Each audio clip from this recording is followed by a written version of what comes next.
Creating time, so many people waiting to hear from you. Is the Vice Chancellor of Egerton University. It's a great honor to have you. Prof, before we even get to the conversation of the day that is about Agritech and innovation, just what does this particular story that we have carried, speak to you? The one of the Two Lakes meeting? Yes. Well, it will be an ecological disaster. The people can talk better, the immunologist, and the geologist. Yeah. But obviously, it will be two water masses of different salinity meeting, and it will be disruptive to the normal life of the life forms, both in Lake Baringo and the Lake Bogoria, which might lead actually to evolving new life forms other than what we are seeing now. Yes. All right. Of course, something that we need to be cautious about, and we certainly hope that the same would be addressed. Prof, you wear so many hats, but today I just want us to focus much on Agritech and innovation and your management of Egerton University.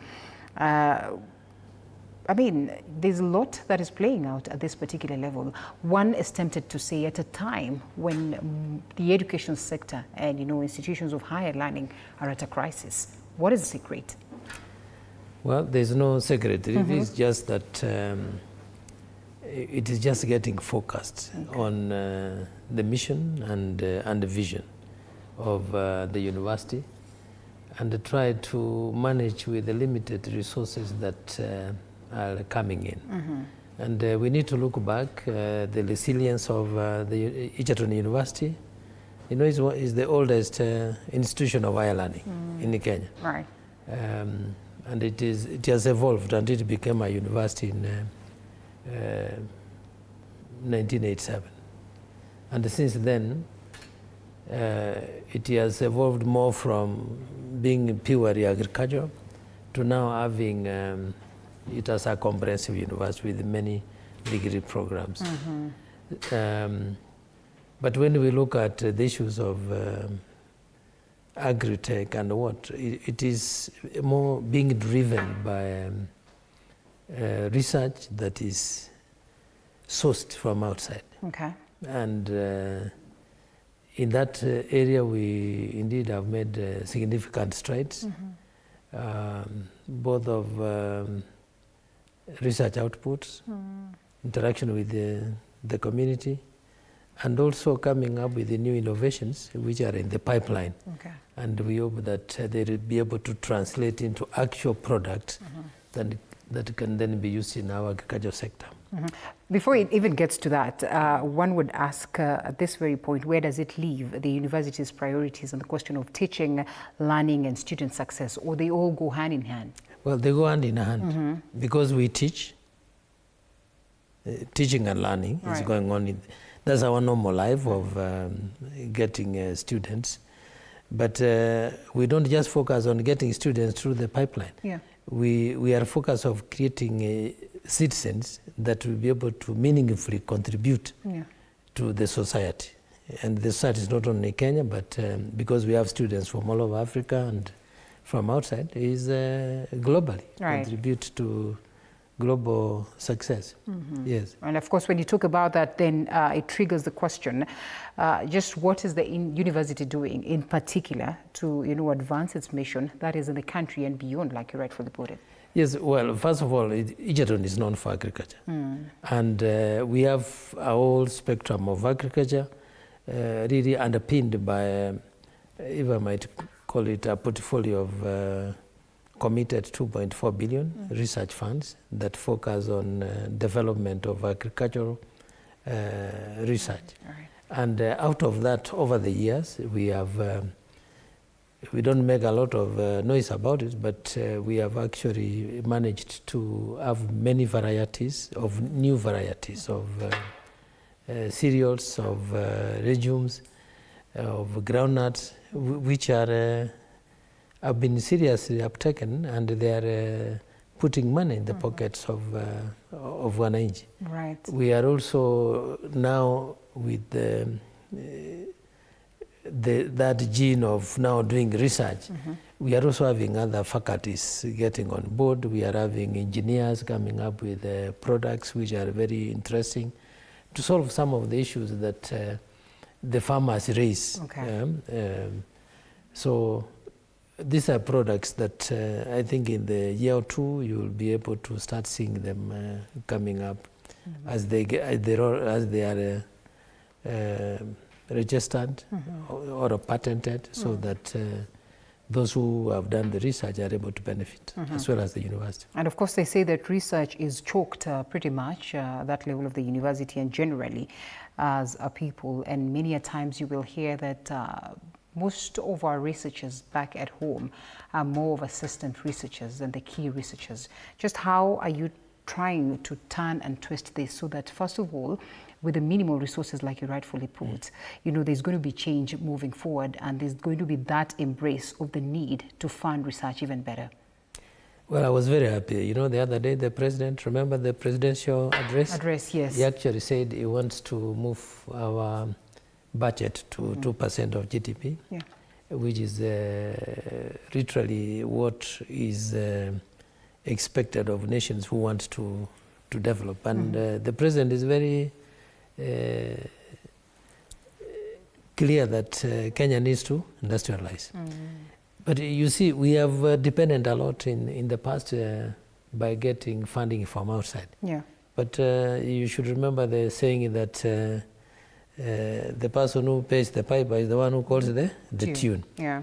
So most of our researchers, you can say that they were trying to research interests of outsiders, because they are the ones who are giving the money. They want this and this done, researched on. Yeah. But we have also had our own government to the National Research Fund, giving some money which has been utilized to actually generate, as I said, new bean varieties, new sorghum varieties, which taken through right into the beans are already in the market. They are even sold through the seed companies. Some are still in the pipeline. They have not reached there, but they are very promising. There is this chickpeas, I think, which was rolled out in Makueni. Makueni, it is even called M-Pesa because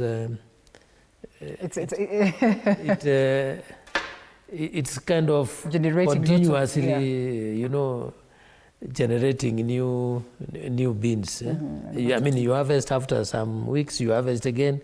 That's why it was called M-Pesa. That originated from research in Egerton. Right. So those are the things that are positively impacting on our country, in our society. And they are also leading us to the objective of food security and nutrition. Yes. And thin line on when you talk about that, and many would want to, again, just try and think about the GMO debate in the country. One day it is gone, before you know it, it's up, and some people are excited about it. Some say this is a sure way to take people to, you know, health concerns and all that. What would you tell the people in relation to that, and just how different or how similar is, you know, the process that is playing out at Egerton University in terms of advancing agriculture? You know, how would it compare to, you know, this GMO debate or GMO existence? Actually, first of all, let me say like this. There is no GMO research going on in Egerton. Yeah. You know, developing new plant varieties is not GMO. You are not injecting new DNA into the plant species to produce a new product. You are simply selecting the variety that is more attuned to the environment you want it in than what is there. Yeah. That is not GMO. Okay. GMO requires that you take the gene material, splice it, introduce new ones that now gives specific benefits to the new variety that you produce. So we are not doing that, but Egerton won a competition to host the International Lab for Genetic Engineering and Biotechnology.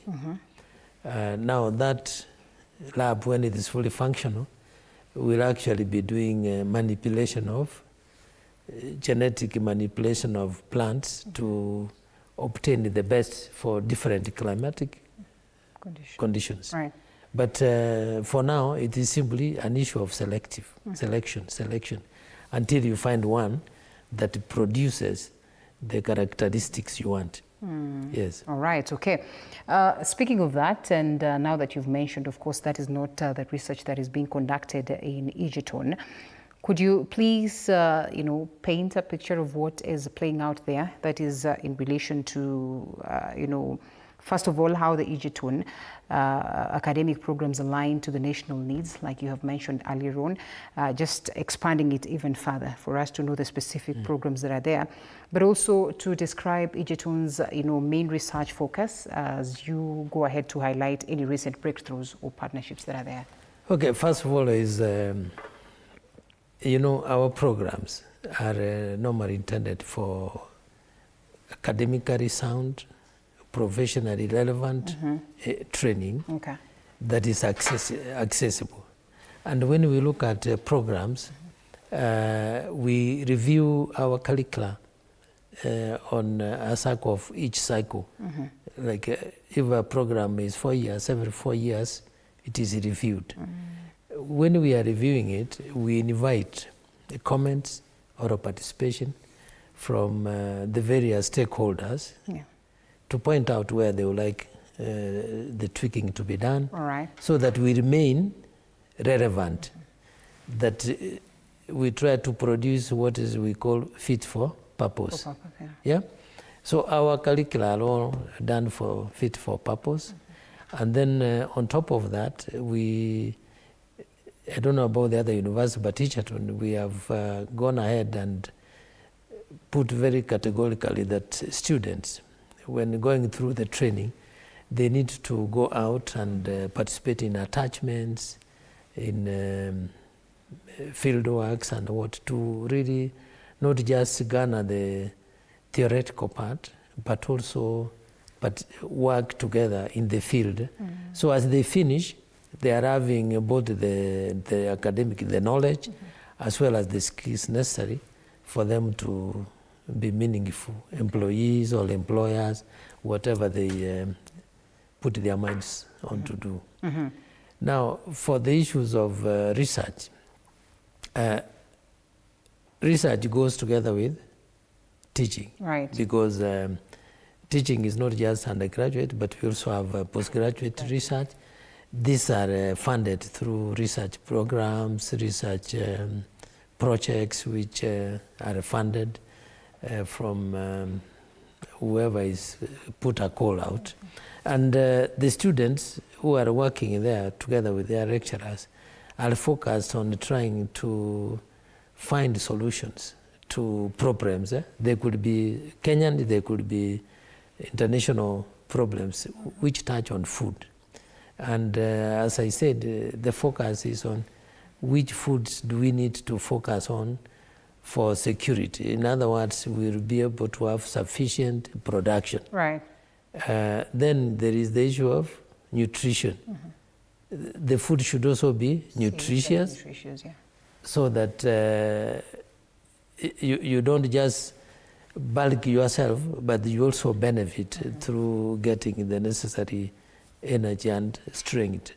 And that's where our university is focused in. And we are contributing profoundly towards meeting that objective for our own strategic or Vision 2030, which is embedded in our, or where we have embedded our strategic plan. And partnership then would be critical on this.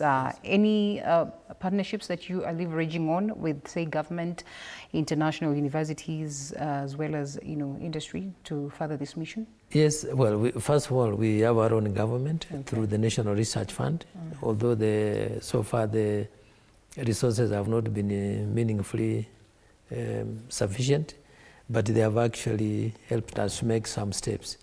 We have collaboration with some universities outside. If I might say, the most impactful so far has been University of Nanjing Agricultural University from China, whom we have been partnering with for over 30 years. But of late, we are really focusing. You know, they just came in through Confucius Institute to teach Chinese. Yeah. But with us, we said, well, we want to learn Chinese, but we also want to collaborate on issues of agriculture. Yeah. And we have, through there, obtained a lab for biotechnology, which is, they call it Belt and Road Laboratory.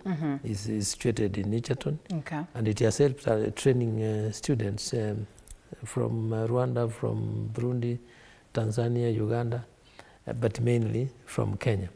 And we have universities from the States, University of Michigan, yeah. Whom we also collaborate with, Virginia Tech. We have universities from the Netherlands. So all this, we are working together as collaborators. We write proposals together. Right. We get funding, and then we are able to apply it to carry out research.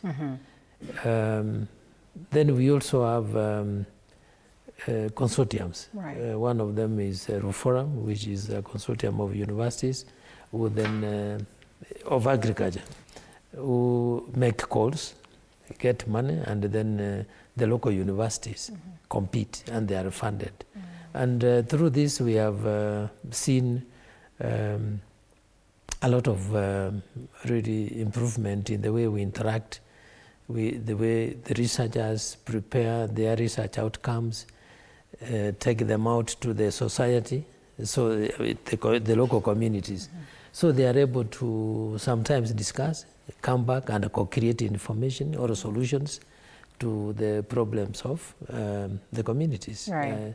Especially around Nakuru, but we go everywhere. Then we have the World Bank itself. Okay. It had these centers of excellence, and Egerton was one of them, where we were focusing more on agribusiness. And it was very successful. We have a lot of not only just research output in terms of publications, but we have students actually who have established businesses. The only thing is we do not have the mechanism to co-own the business, so we allowed students to learn and use their acumen to produce and move away with their business. We hope that they are going on, but remember, about 90% of all businesses don't thrive. Oh, well, yeah. Unfortunately. Unfortunately, but whoever thrives, even if it is one, for me it is important that person will be able to employ. I can tell you, between the RUFORUM funding and the World Bank funding and the Centers of Excellence, there are companies. We have one of our former students who is running animal feed production in Thika. There is one who's running, we call them tabletop lunches. Just around the campus. Actually, if you come there, is one of the most popular and neat business. It started as a student venture inside the campus. So when the student graduated, he moved out and set it outside, and it is doing well. All right. Then there are also others. We have come up with sweet sorghum for bread for those who are sensitive to gluten. Gluten is found in wheat, and some people are sensitive to it. So this bread is something now we want to focus on. We grow the sorghum, we supply it, and then the companies who make bread can make, or will make ourselves and distribute to outlets to sell. Yes. And you speak of that, I want us to talk about infrastructure, but even before it gets to that, just how much does Egerton then contribute to the community, especially through the extension work? Now that you say there's a student who moved from school and just moved somewhere around the institution to advance. Well, there is the ones who moved from, the students who moved from inside, to go out with a business. Right. But we also do research, and we invite farmers to come on site to see demonstration farms, how to deal with the solutions which have been created by researchers in the university, because the university is researching on the problems facing the communities around Egerton. So sometimes we have the field farms, not on the university, but outside the university, where they go and discuss with farmers. One of them, which, just to give you an example, is, you know, we have normally issues of tomatoes, tomato blight and what, no tomato rust and water. And what they were doing is they have introduced the grafting of tomato, yeah, so that it is more resistant to the normal pests. Using the main, well, you know, the main root is of the normal resistant tomato, and then they graft the higher yielding one, and that is taken root quite a lot in the tomato growing areas around Subukia, and we hope to roll it to other areas of the country. Yes. Okay, and infrastructure is critical, Prof. You will agree with me to, you know, the implementation of all this innovation. Just how advanced is, you know, yours? Are there ongoing improvements and all that? Well, it is true. One is we have constraints of laboratory space. So what we are trying to do is modifying laboratory space, buying new equipment, getting new equipment through partnering, like the one I've said you, the Belt and Road Laboratory, the one I was telling you of the international laboratory on genetic engineering and biotechnology.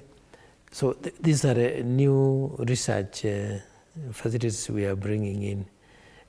We have really refurbished quite a lot of labs whose equipment had died because of age. You know, they really become obsolete. So we are buying this systematically, but slowly because of lack of enough money. But we are seeing quite an improvement, and this will go on. So we are also creating more space for students to learn.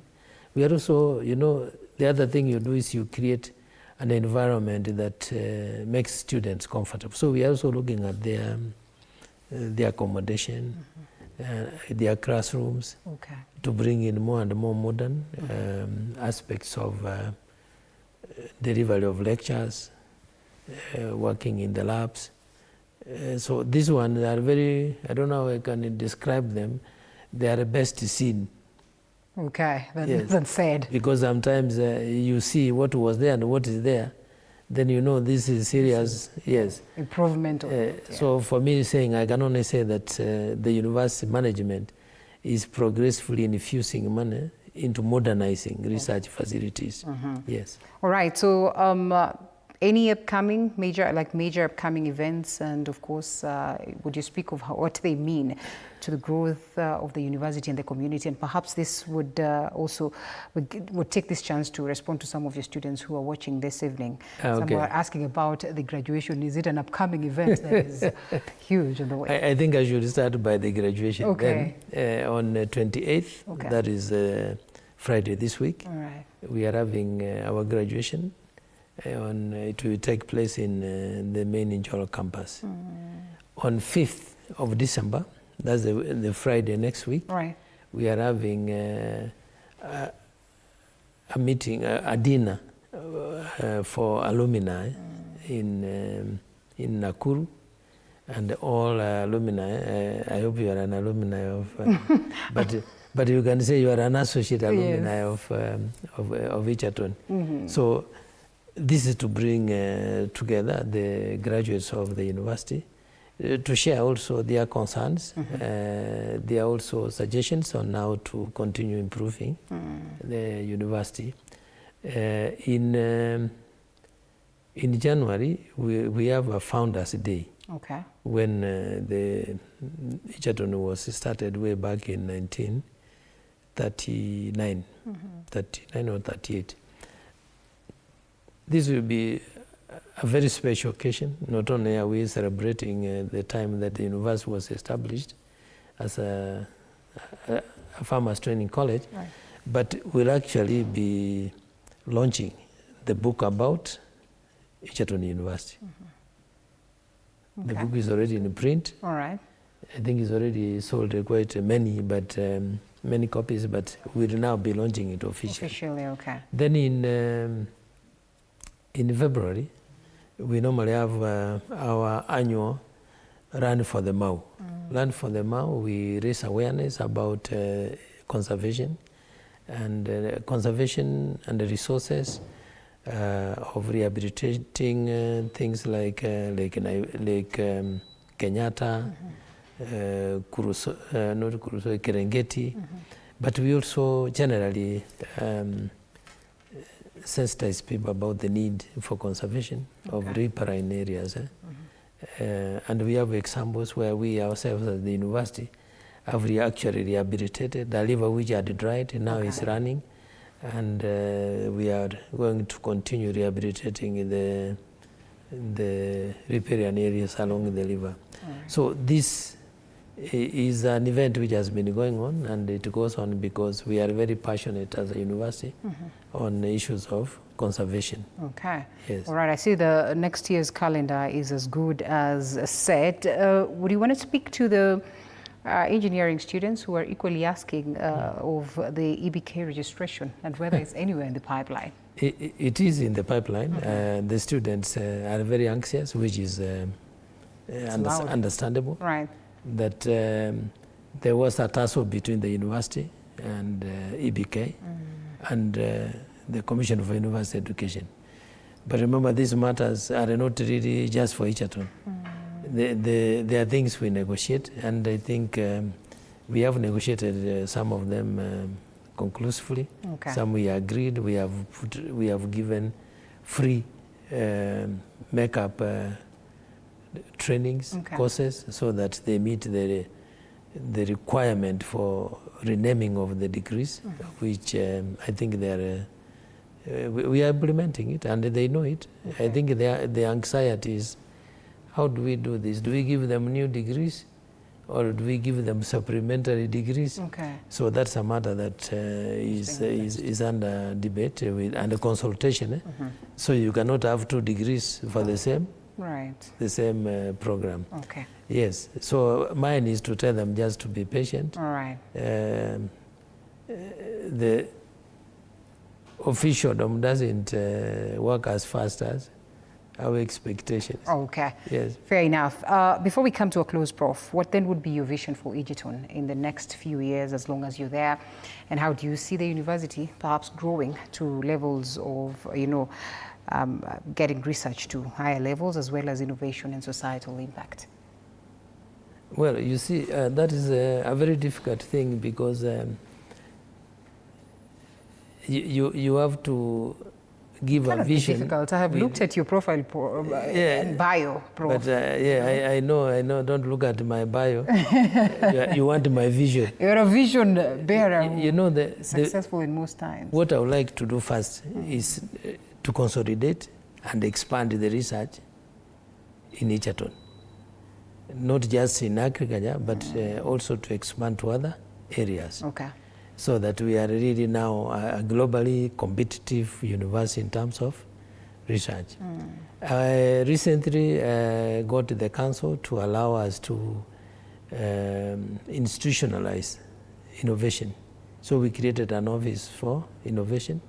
We appointed an officer, and we are already starting to see things move. So I hope that the oncoming research will be more focused on potential for commercialization, so that the university starts getting income. And I also want to see more and more stability in the university, where we are having predictable term dates, because that really attracts students, especially foreign students and students who are on scholarships. So if this happens, then Egerton will really just grow. Yes, we are also investing in getting more and more PhD lecturers to on board, so that we have the community that's expected of universities. All right. Yes. Fair enough, Professor. Lots of questions coming on board from your students. I can answer but some. now time is not on our side, so there's no problem. We will forward them so that, you know, in the best way you know how, you'll create a forum to address the same. They also know that they can approach my office anytime. Yeah. And they will be sorted. All right. Yes. There you go. You've had it. I know that they have even complained, oh, the fees is like this. Really. Some have said that's some salary to, yeah. No, just anybody who asks, if you forward, we'll be able to respond to them, really. In any case, they are the cause why we are the university. Yeah, so we must focus on them. All right. Okay. Yes, Professor Isaac Kibwage, Vice Chancellor at Egerton University, thank you so much for speaking to us. Thank you for inviting me. Anything to your students? You want to say something? Yes, my students, all I say is please let us focus on... And the university community, yes. First, my students, let us focus on what took us to the university, knowing that we are there individually. We will succeed or fail individually. For the staff and both academic and administrative, please remember that we are what we are because of students. So they are our primary stakeholders on whom we must always focus. Okay. That their needs are met in a timely manner. Yes. All right. Thank you so much. Once again, I will forward your questions to Professor here and the team, or the communications team, and I'm sure he will address them accordingly. Asante sana. Thank you, Asante sana. All right. We still have more news coming.